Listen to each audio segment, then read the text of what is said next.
Bismillahirrahmanirrahim. Assalamu alaikum. First year biology, chapter number 5. Today we are going to start another topic known as AIDS. What is meant by AIDS? AIDS किसे कहते हैं बेटा? AIDS stand for Acquired Immunodeficiency Syndrome. आपको इसके नाम से जो है वो पता चल रहा होगा कि ये कोई ऐसी सिंड्रोम है, ऐसी कंडीशन है जिसमें ऑर्गेनिजम्स का जो इम्यून सिस्टम है वो तबाह हो जाता है और उस ऑर्गेनिजम्स को मल्टीपल ऑफ डिजीज़ एक ही वक्त में एट अ टाइम अटैक कर देती हैं। बेसिकली सिंड्रोम हम कहते ही उस कंडीशन को है जिसमें एक ऑर्गेनिज़म को मल्टीपल ऑफ डिजीज़ एक ही वक्त में जो है वो हावी हो जाए। जब इंसान का इम्यून सिस्टम तबाह हो जाएगा तो उसको हज़ारों के हिसाब से जितनी भी दुनिया में डिजीज़ हैं वो सारी की सारी हो सकती हैं। ठीक है, तो उस कंडीशन को हम क्या कहते हैं बेटा? एड्स कहते हैं। अब ये होता कैसे है, इससे बचा कैसे जा सकता है और इसका कॉजेटिव एजेंट कौन है, हम ये सारा कुछ इस टॉपिक में डिस्कस करेंगे। So let's start. Acquired immune deficiency syndrome, AIDS, इसकी डिस्कवरी देख लेते हैं। The AIDS was reported by some physician in early 1980s in young males having one or more of complex symptoms. सबसे पहले ये 1980 के दरमियान में आइडेंटिफाई हुआ और इसकी कुछ सिम्टम्स थी जिन ऑर्गेनिजम्स के अंदर, मेल्स के अंदर ये फाइंड आउट हुआ, उनको कुछ सिम्टम्स थी, उसकी बेसिस पे हमने कहा कि इसको एड्स हो सकता है। बेसिकली उसको क्या था? Swear pneumonia, vascular cancers, weight loss, lymph node swollen and general loss of immune function, ये कुछ इसके सिम्टम्स हैं। अगर किसी इंसान को एड्स होता है तो ये उसके मेजर इनिशियल सिम्टम्स हैं। निमोनिया हो जाएगा, वास्कुलर कैंसर हो जाएगा और अचानक से बॉडी का वेट लॉस हो जाएगा। और हमारी बॉडी में ना दो तरह की सिस्टम है, एक को सर्कुलेटरी सिस्टम कहते हैं और एक को हम क्या कहते हैं? लिम्फेटिक सिस्टम कहते हैं। सर्कुलेटरी सिस्टम में हमारे पास ब्लड मूव करता है और लिम्फेटिक सिस्टम में लिम्फोसाइट सेल्स मूव करते हैं। तो जो लिम्फेटिक सिस्टम है उसमें कुछ नोड्स हैं, उसको हम कहते हैं लिम्फ नोड, वो स्वेल हो जाते हैं। ठीक है, और बॉडी का इम्यून फंक्शन तबाह हो जाता है। इस कंडीशन को हम क्या कहते हैं? एड्स कहते हैं। अब जितने भी वो पेशेंट थे जब आइडेंटिफाई हुआ तो वो पेशेंट होमोसेक्सुअल थे। होमोसेक्सुअल कहते हैं एक ही सेक्स की तरफ अट्रैक्ट होना, मतलब मेल है तो मेल की तरफ, फीमेल है तो फीमेल की तरफ। तो वो जो पेशेंट थे वो क्या थे बेटा? होमोसेक्सुअल थे। मेल्स के अंदर फाइंड आउट हुआ ना, तो वो होमोसेक्सुअल थे। इसके बाद कुछ नॉन होमोसेक्सुअल पेशेंट में भी ये देखा गया जिन्होंने अपना ब्लड जो है वो एक दूसरे को दिया था, डोनेट किया था या रिसीव किया था। और फिर उन लोगों में भी फाइंड आउट हुआ जिन्होंने कोई ब्लड प्रोडक्ट रिसीव किया था। फॉर एग्ज़ाम्पल, ब्लड प्रोडक्ट किसे कहते हैं? हमारे पास प्लेटलेट्स होते हैं ब्लड के अंदर, RBCs, प्लेटलेट्स। ठीक है, इसी तरह ब्लड प्लाज्मा, अम्यूनोग्लोबिन्स, ये वो प्रोटीन्स हैं। इसी तरह कुछ क्लोटिंग फैक्टर्स, ये सारी की सारी चीज़ें क्या है बेटा? ब्लड प्रोडक्ट्स में आ जाती हैं। तो वो रिसीव करने वाले या देने वाले या फिर ब्लड को एक दूसरे को डोनेट करने वाले वो जो पर्सन थे, जब उन्होंने डोनेट किया तो फिर आगे से आगे ये एड्स जो था वो फैलता गया। उसके बाद इन 1984 the agent causing the disease was identified. फिर वो एजेंट भी डिस्कवर्ड हो गया जो कि ये डिज़ीज़ काज कर रहा था। किस जगह पे हुआ? किस इंस्टीट्यूट में हुआ? Pasteur institute in France and National Institute of Health in USA। ये दो इंस्टीट्यूट थी। यहाँ पे इसका जो कॉजेटिव एजेंट था which is known as HIV virus, वो आइडेंटिफाई हुआ। और 1986 में in 1986 the virus was named as HIV, human immunodeficiency virus. अब जैसे कि नाम से ज़ाहिर है बेटा, ये देखें ज़रा, नाम से ज़ाहिर है यहाँ पे ह्यूमन लिखा हुआ है, ह्यूमन इम्यूनोडेफिशिएंसी वायरस। नाम से ज़ाहिर है कि ये सिर्फ इंसान को होता है, ह्यूमन को हो सकता है, दूसरों को नहीं हो सकता। हम ये कह सकते हैं कि ये फिर क्या है बेटा? होस्ट स्पेसिफिक है, सिर्फ इंसान का इम्यून सिस्टम जो है वो तबाह करता है। तो हम इसको क्या कहते हैं बेटा? ये होस्ट स्पेसिफिक है। यहाँ पे एक स्ट्रक्चर नज़र आ रही बेटा HIV की। HIV में आपको सेंटर में दो स्ट्रैंड नज़र आ रहे हैं बेटा, RNA के सिंगल स्ट्रैंडेड मॉलिक्यूल्स हैं दो, और इसी के साथ साथ आपको दो रिवर्स ट्रांसक्रिप्टेज एंजाइम नज़र आ रहे हैं। बेसिकली जो रिवर्स ट्रांसक्रिप्टेज एंजाइम है ये मोस्टली रेट्रोवायरसेस में होता है और HIV भी एक रेट्रोवायरस है। रिवर्स ट्रांसक्रिप्टेज जो है इसका फंक्शन क्या है कि ये ट्रांसक्रिप्शन के प्रोसेस को अल्टर करता है, मतलब उलट करता है। ट्रांसक्रिप्शन किसे कहते हैं बेटा? DNA से RNA का बनना। ठीक है, क्या कहलाता है, ट्रांसक्रिप्शन कहलाता है। तो ये क्या करते हैं, अपने आरएनए से डीएनए की फॉर्मेशन करते हैं। तो आरएनए से डीएनए का बना रिवर्स ट्रांसक्रिप्शन और डीएनए से आरएनए का बना ट्रांसक्रिप्शन। तो एंजाइम का नाम है रिवर्स ट्रांसक्रिप्टेज, जो कि रिवर्स ट्रांसक्रिप्शन करवाता है और इसके आरएनए से डीएनए बनवाता है। ठीक है, ये आपने हमेशा याद रखना है। इसके बाद इसको सराउंड करने के लिए एक प्रोटीन कैप्सिड है और उसके बाहर एक और इन्वेलप है जिसको हम कहते हैं वायरल इन्वेलप, और बाहर इसके इन्वेलप स्पाइक्स हैं। ठीक है, जब भी ये किसी ऑर्गेनिज्म के अंदर जाता है तो अपने स्पाइक्स की अरेंजमेंट जो है वो चेंज कर लेता है। बॉडी के अंदर जाएगा ना, हमारा इम्यून सिस्टम जो है उसको किल कर देता है, तो लिहाजा ये अपनी स्पाइक्स की अरेंजमेंट चेंज करता है। इसके बारे में डिटेल में आगे जाके बताऊँगा। अब किन सेल्स पे ये इफ़ेक्ट करता है, हमारा अगला जो टॉपिक वो यही है कि ये किन सेल्स पे इफ़ेक्ट करता है। तो ये मेजरली इफ़ेक्ट करता है helper T lymphocyte cells. The major cells infected by HIV it is helper T lymphocyte cells. अब लिम्फोसाइट सेल्स को हम टी लिम्फोसाइट सेल्स यहाँ पे क्यों कह रहे हैं, बिकॉज सबसे पहले ये जो आइडेंटिफाई हुए थे ये थाइमस ग्लैंड में हुए थे। थाइमस ग्लैंड हमारी चेस्ट के रीजन में मौजूद होता है, तो यहाँ पे हुए थे। तो इसको हम क्या कहते हैं बेटा, टी लिम्फोसाइट, थाइमस से T lymphocyte cells, which is a major component of our immune system.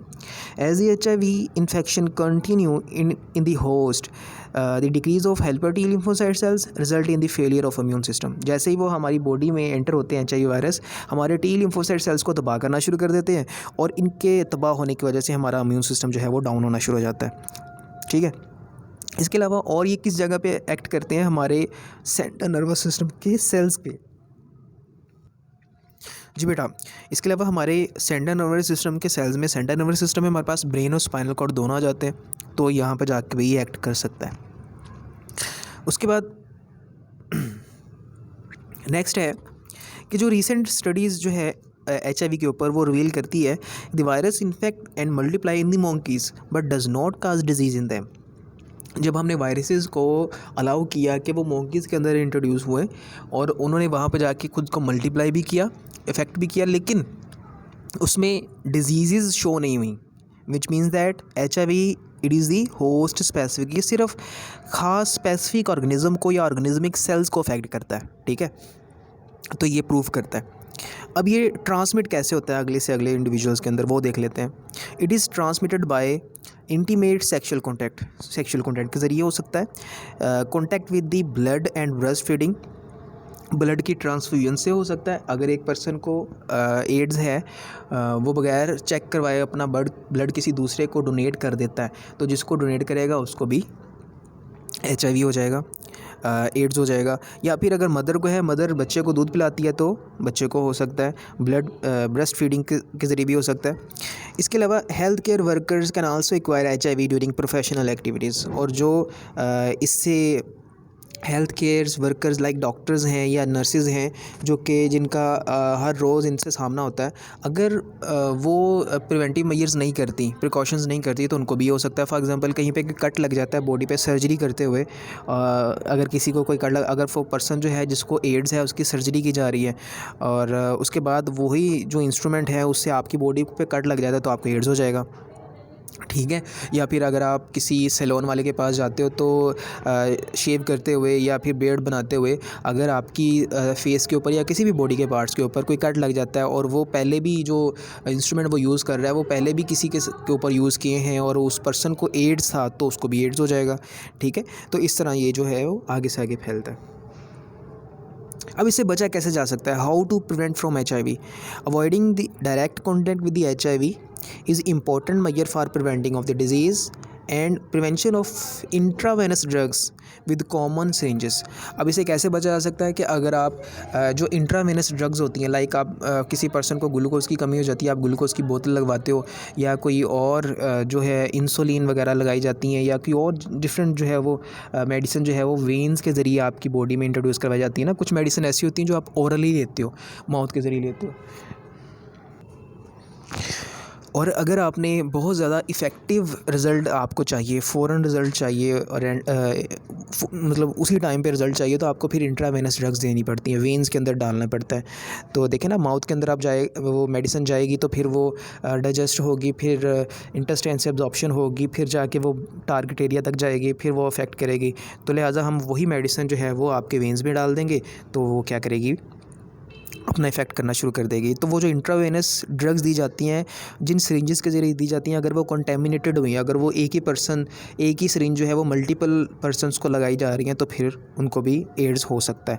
उसके अलावा use of sterile needles, syringes and utmost in important, यानी कि ये जो काम हम करते हैं ऑपरेशंस का, सर्जरी का, उसमें जो इंस्ट्रूमेंट यूज़ किए जाते हैं वो भी अगर स्टेराइल नहीं है तो फिर वो उसको भी जो है वो क्या हो सकता है, डिजीज़ हो सकती है। अब vaccine for HIV, now vaccine against HIV has been synthesised and it is experimental administration in humans started in early 2001 in South Africa. तो ये जो मेडिसिन्स है, जो वैक्सीन है, बेसिकली वैक्सीन कहते हैं वीक और किल्ड पैथोजेंस को जब आपकी बॉडी के अंदर डाला जाता है, आपकी बॉडी उसके ख़िलाफ़ एंटीबॉडीज़ बनाती है, इसको हम वैक्सीन कहते हैं। ठीक है, तो फिर अगर हेल्दी कोई डिज़ीज़ काजिंग एजेंट भी आपकी बॉडी में जाता है तो वो उसमें डिज़ीज़ काज नहीं कर सकता, बिकॉज़ आपकी बॉडी ऑलरेडी इम्यून हुई हुई होती है। तो वैक्सीन इसकी बन चुकी, उसको लोगों को दिया भी गया, लेकिन वर्क नहीं की, उसने वर्क नहीं किया। क्यों? क्योंकि जब भी वायरस, ये जो HIV वायरस है, आपकी बॉडी के अंदर जाता है तो अपने स्पाइक्स की अरेंजमेंट चेंज कर लेता है। ठीक है, ये देखें ज़रा, ये इसके ऊपर स्पाइक्स लगे हुए हैं बेटा, ये अपनी अरेंजमेंट चेंज कर लेता है। हमारी बॉडी में ना कुछ मेमोरी सेल्स होते हैं, वो हर नई चीज़ को, आने वाली चीज़ को मेमोराइज़ कर लेते हैं। जब उसके खिलाफ एंटीबॉडीज़ बनाई जाती है ना, तो मेमोराइज़ करके बनाई जाती हैं। तो जब ये एक दफ़ा आता है तो स्पाइक्स की अरेंजमेंट कुछ होती है, फिर स्पाइक्स की अरेंजमेंट चेंज कर लेता है, लिहाजा मेमोरी सेल्स को रिकॉग्नाइज़ नहीं कर पाते, और जब तक वो रिकॉग्नाइज़ करते हैं तब तक बहुत देर हो चुकी होती है और ये कई ज़्यादा मल्टीप्लाई कर चुका होता है, और ये फिर आगे से आगे डिज़ीज़ काज करना शुरू कर देता है। एक और चीज़ बेटा, कि इसकी जो सिम्टम्स हैं वो ज़रूरी नहीं है कि फ़ौरन ही होना शुरू हो जाएँ। किसी को 5 साल के बाद, 10 साल के बाद भी हो सकती है, 15 साल के बाद भी सिम्टम शो हो सकती हैं। ये एक साइकिल है HIV का। इसमें आप देख सकते हैं कि जब भी HIV वायरस किसी भी ब्लड सेल्स के ऊपर, WBCs के ऊपर, या हम कह सकते हैं के ऊपर अटैक करता है, लिम्फोसाइट सेल्स के ऊपर, जिसको हम T लिम्फोसाइट सेल्स कहते हैं, उसके ऊपर अटैक करता है। तो लिम्फोसाइट सेल्स के ऊपर एक रिसेप्टर साइट होती है, उसको हम कहते हैं CD4 रिसेप्टर साइट। ठीक है, इसको एक और रिसेप्टर साइट भी यहाँ पे होती है, इसको हम कहते हैं कीमोकाइन रिसेप्टर साइट, या आप इसको हम कह सकते हैं कीमोकाइन को रिसेप्टर। ठीक है, 2 रिसेप्टर साइट मौजूद होती हैं, एक को CD4 और एक को हम कीमोकाइन रिसेप्टर साइट भी कहते हैं। दोनों रिसेप्टर साइट जो हैं वो स्पेशलाइज होती हैं HIV वायरस को अटैच करवाने के लिए। जब HIV वायरस अटैच करता है तो दोनों की जो मेम्ब्रेन्स हैं, सेल मेम्ब्रेन ऑफ होस्ट और the membrane of HIV virus, दोनों की जो मेम्ब्रेन है वो क्या करती है, आपस में फ्यूज़ कर जाती हैं, और इसका जो इन्वेलप होता है आउटर, वो बाहर ही रह जाता है। और उसके बाद अंदर वाली जो प्रोटीन्स होती हैं डिफरेंट तरह की, और मैसेंजर, इसके पास जो RNA होते हैं या फिर जो रिवर्स ट्रांसक्रिप्टेज एंजाइम होते हैं, वो अंदर चले जाते हैं। जब इसके अंदर जाते हैं बेटा, तो अंदर जाने के बाद क्या करते हैं, इसका जो रिवर्स ट्रांसक्रिप्टेज एंजाइम है वो जाते ही क्या करता है, अपने RNA को एक सिंगल स्टैंडर्ड DNA में कन्वर्ट करता है। क्योंकि उसका काम क्या था बेटा, ट्रांसक्रिप्शन के प्रोसेस को रिवर्स करना। ट्रांसक्रिप्शन किसे कहते हैं, DNA से RNA में बनाना। तो इसके पास क्या था बेटा, सिर्फ RNA था। तो ये क्या करता है, अपने वायरल RNA से एक DNA का सिंगल स्टैंड बनाता है। फिर वो DNA का जो सिंगल स्टैंड जो बनता है, वो दोबारा से क्या करता है, रिवर्स ट्रांसक्रिप्टेज एंजाइम उसको दोबारा से क्या करता है, उसकी DNA की न्यूक्लियोटाइड्स और जोड़ के उसको डबल स्टैंडर्ड DNA मॉलिक्यूल बना देता है। अब ये जो DNA मॉलिक्यूल है जो कि डबल स्टैंडर्ड है, इसको एक एंजाइम जो है वो उसको क्या करता है, अंदर लेके जाता है न्यूक्लियस के अंदर। वहाँ पे जाने के बाद क्या करता है, आगे ट्रांसक्रिप्शन का प्रोसेस दोबारा से स्टार्ट हो जाता है। ये क्या करता है, ये जो एंजाइम जो इसको अंदर लेके गया है, वो इसके होस्ट के क्रोमोसोम्स या DNA के साथ उसको अटैच करवाता है। अटैच करवाने के बाद एक स्ट्रक्चर बन जाता है, उसको हम क्या कहते हैं बेटा, प्रोवायरस। हमने पढ़ा था कि अगर वायरल जीनोम और ह्यूमन जीनोम या यूकैरियोटिक जीनोम आपस में इंटीग्रेट कर जाए तो उसको हम क्या कहते हैं, प्रोवायरस कहते हैं। तो ये आपको स्ट्रक्चर नज़र आ रहा है प्रोवायरस का। फिर ये ट्रांसक्रिप्शन का प्रोसेस करेगा। ट्रांसक्रिप्शन किसे कहते हैं, DNA से RNA का बनना। तो जब RNA बन जाएगा तो फिर ये दोबारा न्यूक्लियोपोर्स के जरिए बाहर जाएगा। बाहर कहाँ पे जाएगा बेटा, साइटोप्लाज्म में मौजूद राइबोसोम्स या फिर एंडोप्लाज्मिक रेटिकुलम के साथ जो राइबोसोम अटैच होते हैं, वहाँ पे जाएगा। वहाँ पे जाने के बाद डिफरेंट टाइप ऑफ प्रोटीन्स बनाएगा जो ये वायरस के अंदर मौजूद होती हैं। प्रोटीन्स बनाने के बाद क्या करेगा, दोबारा से उसी सेल से बाहर जाएगा और सेल जो है वो इस तरह डिस्ट्रॉय करता जाएगा और मल्टीप्लिकेशन करता जाएगा। ये बेटा इसका लाइफ साइकिल है। ये उम्मीद है कि इसको आपको पूरा लाइफ साइकिल समझ आ चुका होगा, लेकिन अगर कोई भी कन्फ्यूजन है तो वो इंशाल्लाह भी क्लियर हो जाएगी, क्योंकि अभी मैं एक एनिमेशन चलाऊँगा, उस एनिमेशन में आपको वो चीज़ जो है वो क्लियर हो जाएगी। Let's start. ये बेटा आपको एक इन्वेलप नज़र आ रहा है बेटा, इसमें आरएनए पड़ा हुआ है, ठीक है, और साथ ही रिवर्स ट्रांसक्रिप्टेज एंजाइम भी पड़े हुए हैं। तो इसमें ये पूरा का पूरा ये स्ट्रक्चर आपको नज़र आ रहा है। बाहर स्पाइक्स की अरेंजमेंट है। जब भी ये किसी सेल के ऊपर अटैक करता है, लाइक टी लिम्फोसाइट सेल्स के ऊपर अटैक करता है, तो उसकी टी लिम्फोसाइट सेल्स के ऊपर कुछ रिसेप्टर साइट्स होती हैं, जैसा कि आपको ये रेड वाली नज़र आ रही है, ये है CD4 रिसेप्टर साइट। ये क्या करती है, ये इसको रिकग्नाइज़ करके इसके साथ बाइंड करती है, क्योंकि ये रिसेप्टर साइट सिर्फ इसी के लिए होती है। जब ये रिसेप्टर साइट इसको बाइंड कर लेती है तो नीचे एक और आपको एक को रिसेप्टर जो है वो साइट मौजूद नज़र आ रही है, जिसको हम क्या कहते हैं बेटा, जिसको मैंने अभी आपको नाम दिया था यहाँ पे, इसको हम कहते हैं कि कीमोकाइन को रिसेप्टर साइट, ठीक है। इसको हम CCR5 भी कहते हैं। दोनों की अटैचमेंट के बाद बेटा ये दोनों मेम्ब्रेन जो हैं आपस में क्या करती हैं, फ्यूज़ कर जाती हैं, ओवरलैप कर जाती हैं। और जब ये आपस में फ्यूज़ कर जाती हैं, ओवरलैप कर जाती हैं, तो इसकी ये जो आरएनए है, इसकी जो आउटर इन्वेलप्स होती हैं प्रोटीन के स्पाइक्स वगैरह, वो बाहरी रह जाते हैं, और अंदर वाली जो प्रोटीन्स होती हैं या फिर आरएनए जो होता है या रिवर्स ट्रांसक्रिप्टेज एंजाइम होता है, वो अंदर चला जाता है। अब अंदर जाने के बाद फॉरेन डाइजेस्टिव एंजाइम इसको डाइजेस्ट कर लेते हैं, या डिसइंटीग्रेट हो जाती हैं प्रोटीन्स, और रह क्या जाता है बेटा इसके पास आरएनए और रिवर्स ट्रांसक्रिप्टेज एंजाइम। जब ये रिवर्स ट्रांसक्रिप्टेज एंजाइम इसको आगे लेके जाता है, तो फिर क्या करता है, ये साइटोप्लाज्म में ही इससे एक सिंगल स्ट्रैंडेड DNA मॉलिक्यूल बनाता है। रिवर्स ट्रांसक्रिप्टेज क्या करता है, ट्रांसक्रिप्शन के प्रोसेस को उलट करके DNA की न्यूक्लियोटाइड जोड़ के एक DNA का मॉलिक्यूल बनाता है, एक सिंगल स्ट्रैंडेड DNA का मॉलिक्यूल बनाता है। जब DNA का मॉलिक्यूल बन जाता है तो दोबारा से रिवर्स ट्रांसक्रिप्टेज एंजाइम क्या करता है, उसको डबल स्ट्रैंडेड बना देता है, क्योंकि पहले सिंगल स्ट्रैंडेड था। दोबारा से न्यूक्लियोटाइड DNA की न्यूक्लियोटाइड जुड़ेंगी और उसको क्या कर देंगी बेटा, DNA को डबल स्ट्रैंडेड DNA मॉलिक्यूल बना देंगी। अब जब ये DNA डबल स्ट्रैंडेड मॉलिक्यूल बन जाता है, जिसको हम एक मुकम्मल DNA कहते हैं, तो एक इंटीग्रेज एंजाइम इसके साथ बाइंड होता है और बाइंड करके इसको न्यूक्लियोपोर्स के ज़रिए न्यूक्लियस के अंदर ले जाता है। ये जो इंटीग्रेज एंजाइम है, जब इसको अंदर लेके जाता है तो हमारा जो जीनोम होता है, जो क्रोमोसोम या DNA होते हैं, उसको पिन करके ये उसके साथ अटैचमेंट करवा देता है। ये देखें ज़रा, ये दोनों की अटैचमेंट हो गई। अब ये हमारे पास प्रो वायरस बन चुका है। अब प्रो वायरस जब बन चुका होता है, तो ये ट्रांसक्रिप्शन का प्रोसेस करता है, क्या, DNA से आरएनए का बनाना, मैसेंजर आरएनए का बनाना। तो एक आरएनए पॉलीमरेज एंजाइम आता है जो कि सारी की सारी इन्फॉर्मेशन को यहाँ से रीड करता है। रीड करने के बाद एक मैसेंजर आरएनए बनाता है, जो कि दोबारा न्यूक्लियोपोर्स के ज़रिए न्यूक्लियस से बाहर आता है। जब न्यूक्लियस से बाहर आता है तो जाता है राइबोसोम्स के पास, जो कि एंडोप्लाज्मिक रेटिकुलम के ऊपर मौजूद होती हैं। यहाँ से जब इसके पास जाता है तो इससे प्रोटीन्स की फार्मेशन करता है। ये हमने चैप्टर नंबर 4 में भी पढ़ा था। अब जब ये प्रोटीन की फार्मेशन करता है, करने के बाद ये प्रोटीन्स क्या करती हैं बेटा, सेल मेम्ब्रेन की तरफ जाना शुरू हो जाती हैं, ठीक है। ऊपर ये उसकी जो सेल है, उसके ऊपर मेम्ब्रेन जो है उसके साथ जो है वो उसकी तरफ जाना शुरू हो गई। ये वेजिकल की फॉर्म में एंडोप्लाज्मिक रेटिकुलम से जो है वो ब्लब हुआ और ये मेम्ब्रेन के साथ जाके फ्यूज़ हो चुका है। इसी तरह आपको बहुत सारी प्रोटीन्स नज़र आ रही होंगी। अगेन मैसेंजर आरएनए सिंथेसाइज होता है, दोबारा से क्या करता है, साइटोप्लाज्म में आता है। साइटोप्लाज्म में आने के बाद राइबोसोम्स के पास जाता है। राइबोसोम्स में क्या करता है, वो प्रोटीन की फार्मेशन करता है, क्योंकि multiple of type of proteins थी वहाँ पे। तो ये जो इन्फॉर्मेशन है, ये वायरल इन्फॉर्मेशन है। इस तरह बहुत सारी मल्टी प्रोटीन चेन्स बनती जाएंगी और ये क्या करती जाएंगी, अगेन सेल मेम्ब्रेन के साथ फ्यूज़ होती जाएंगी ऊपर जाके। और साथ में क्या है बेटा, आरएनए, जो कि इसका अपना था, ठीक है, वायरल आरएनए, दोनों को साथ लेके जाया जाएगा।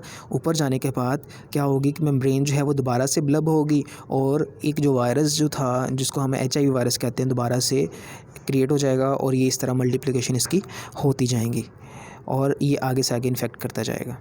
थैंक यू सो मच बेटा, उम्मीद है कि आप सबको समझ आई होगी। कोई क्वेश्चन हो तो आप मेरे से पूछ सकते हैं। अगर वीडियो अच्छी लगी तो चैनल को सब्सक्राइब कर दें, लाइक कर दें। थैंक यू सो मच, अल्लाह हाफिज़।